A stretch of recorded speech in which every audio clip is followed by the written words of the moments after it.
James sat at the kitchen table, his fingers drumming softly against the cool ceramic mug. Untouched coffee long gone cold. Amanda's laughter echoed faintly in his mind, a distant memory, now replaced by the sterile excuses she'd perfected over the past few months.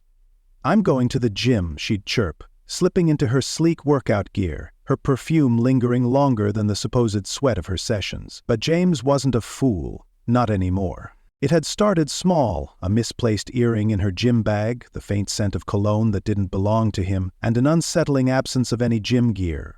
The first real crack appeared when he noticed her gym bag packed with everything but workout essentials: high-end makeup, fresh lingerie, and a travel-sized perfume bottle labeled Midnight Whisper. The irony wasn't lost on him. James's instincts, once dulled by routine, sharpened with suspicion. He didn't confront her, not yet. Instead, he slipped into a role he knew well, the silent observer. While Amanda pranced around with overconfidence, James watched. He downloaded a location-sharing app to her phone under the guise of just in case of emergencies, and she had forgotten all about it. He didn't. One Tuesday morning, Amanda kissed him on the cheek, her lips brushing his skin with mechanical precision. "Off to the gym," she smiled, slinging the bag over her toned shoulder. James followed her after 10 minutes, heart pounding like a war drum, his mind a battlefield of hope and dread. He kept his distance, trailing her through winding city streets, his car blending into the morning traffic. But Amanda didn't head to the gym. She pulled into the parking lot of an upscale hotel, its glass facade gleaming with the arrogance of secrets well kept. James parked a few spaces away, his knuckles white around the steering wheel. Watching her step out, her confident stride betraying none of the lies she'd sown, he knew this wasn't a one-time slip. She moved with the ease of someone who'd done this before. She met a man, a tall, broad figure with an air of smug assurance. They shared a kiss, brief but intimate, like punctuation at the end of a sentence James never wanted to read. His jaw clenched, but he didn't get out. He didn't storm after them. No, James booked a room right next door. If Amanda thought she was playing the game, she'd soon learn she was merely a piece on his board. The sterile chill of the hotel hallway seeped into James's skin as he stood outside room 214, the door to Amanda's clandestine world. He slid the keycard into the lock of room 216, right next door. His face a mask of calm, though his heart hammered with a steady, ruthless rhythm. The room was unremarkable, dressed in muted beige tones, but it served its purpose. A vantage point into the crumbling illusion of his marriage. James unpacked deliberately, not clothes, not toiletries, but tools. A compact recording device, a discreet pinhole camera, and a set of noise-canceling headphones that would betray every whispered lie Amanda thought was safe behind closed doors.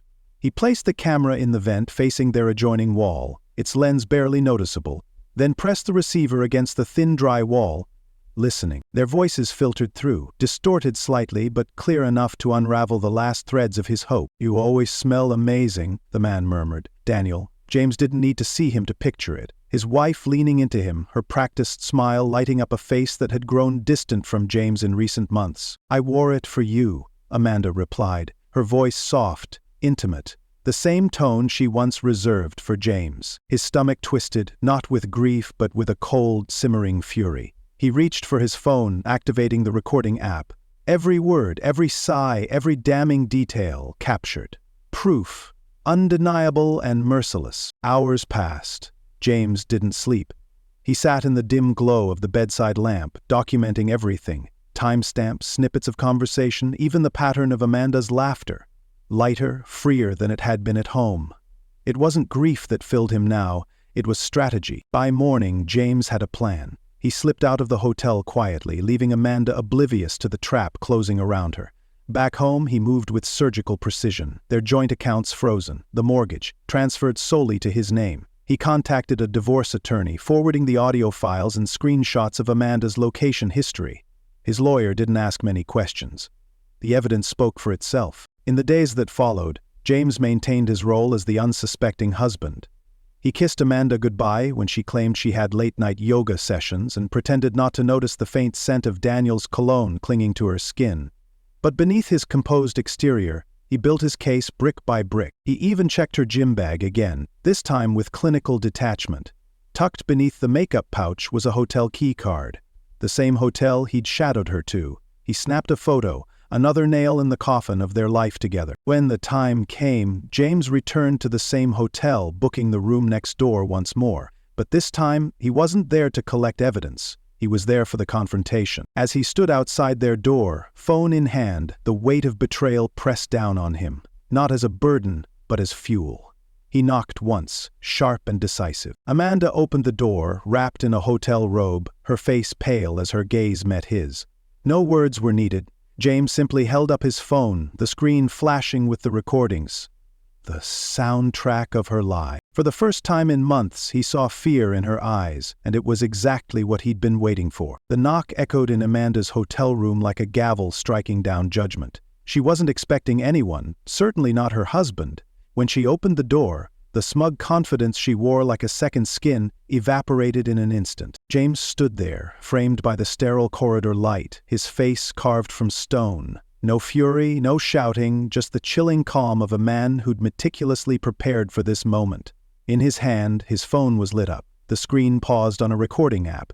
Amanda's laughter floated faintly from the speaker, a grotesque echo of intimacy she thought was hidden. Her mouth opened, searching for words, but James stepped inside without waiting for an invitation. Behind her, Daniel stood frozen, his shirt half-buttoned, face draining of color.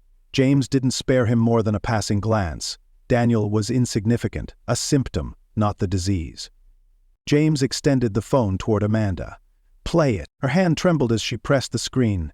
The room filled with her own voice, silky and sweet. "You always smell amazing." Daniel's chuckle followed. "I wore it for you," she had said. Lies. Stripped bare by technology's cold honesty. Amanda's eyes darted from the phone to James, her mind racing to spin a story, a deflection, anything.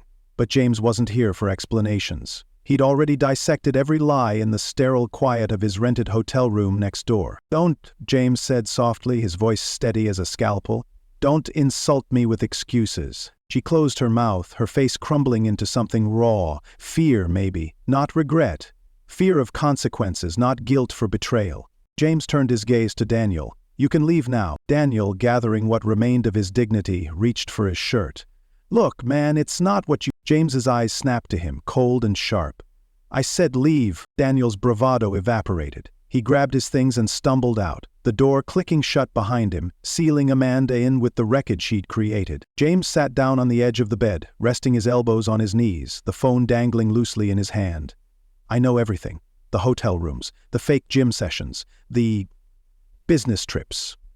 He let the silence hang, a verdict without the need for a trial. Amanda sank into the armchair, her facade collapsing with each passing second. "James, He cut her off with a small, almost pitying smile. "You're not sorry. You're sorry you got caught." Pulling a manila envelope from his jacket, he tossed it onto the coffee table. Divorce papers. Signed, dated, irrefutable. "I've already spoken to a lawyer. Our joint accounts are frozen. Your things are packed and waiting at home. You don't have to pretend anymore." Amanda's face twisted with something ugly. Anger? Defiance.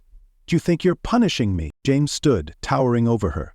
"No, I'm freeing myself." Without another word he walked out, the door closing softly behind him, a sound more final than any slam. James walked down the sterile hotel corridor, each step echoing faintly against the patterned carpet, his heart strangely light. There was no triumph, no satisfaction in the traditional sense, just clarity. The heavy fog of betrayal had lifted, leaving behind a quiet emptiness he welcomed like fresh air after a storm. Outside, the city pulsed with indifferent life. Traffic hummed. People bustled with routines untouched by the quiet implosion of his marriage.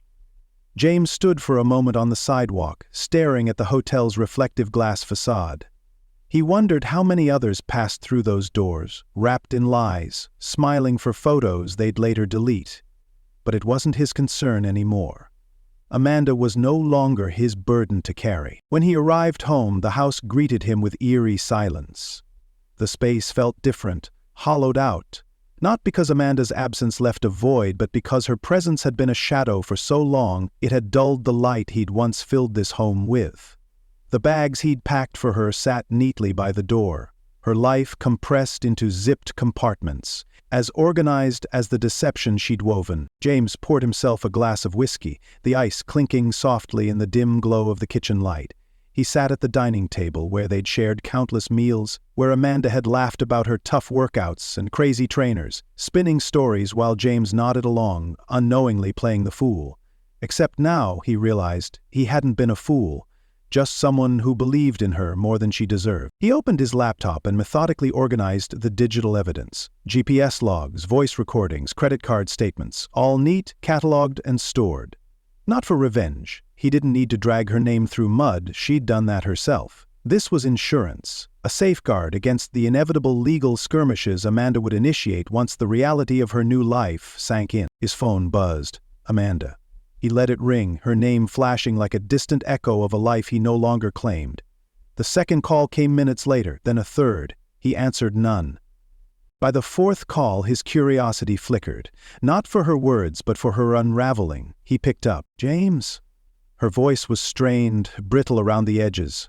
Can we talk? Please? He sipped his whiskey, letting the silence stretch. We've said everything that matters. Her breath hitched. I made a mistake. No.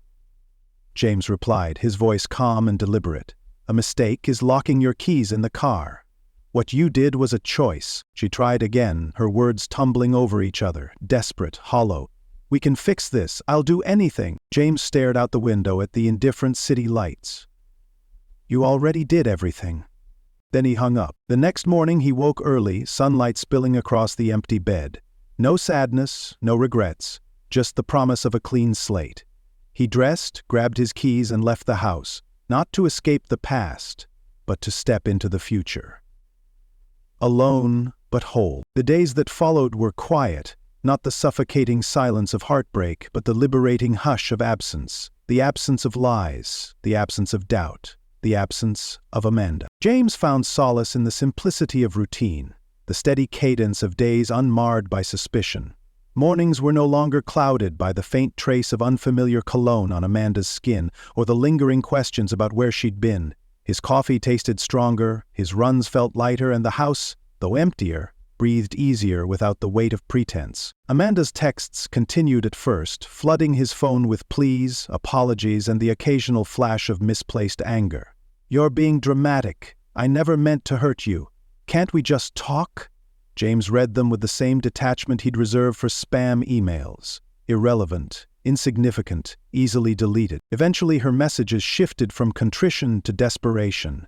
I made a mistake. I miss us. You were the best thing that ever happened to me. The irony wasn't lost on him. People often only value what they've destroyed when they're left to sift through the rubble. But James had no interest in rebuilding. Some structures weren't meant to be restored. They were meant to be razed to the ground, their ashes serving as reminders of what should never be repeated. The divorce proceedings began swiftly. Amanda tried to negotiate, perhaps believing the flickering embers of their history might sway him.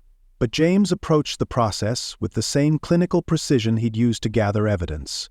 Facts over feelings, truth over sentiment. In the sterile conference room, under fluorescent lights that seemed too bright for the occasion, Amanda sat across from him. She looked different.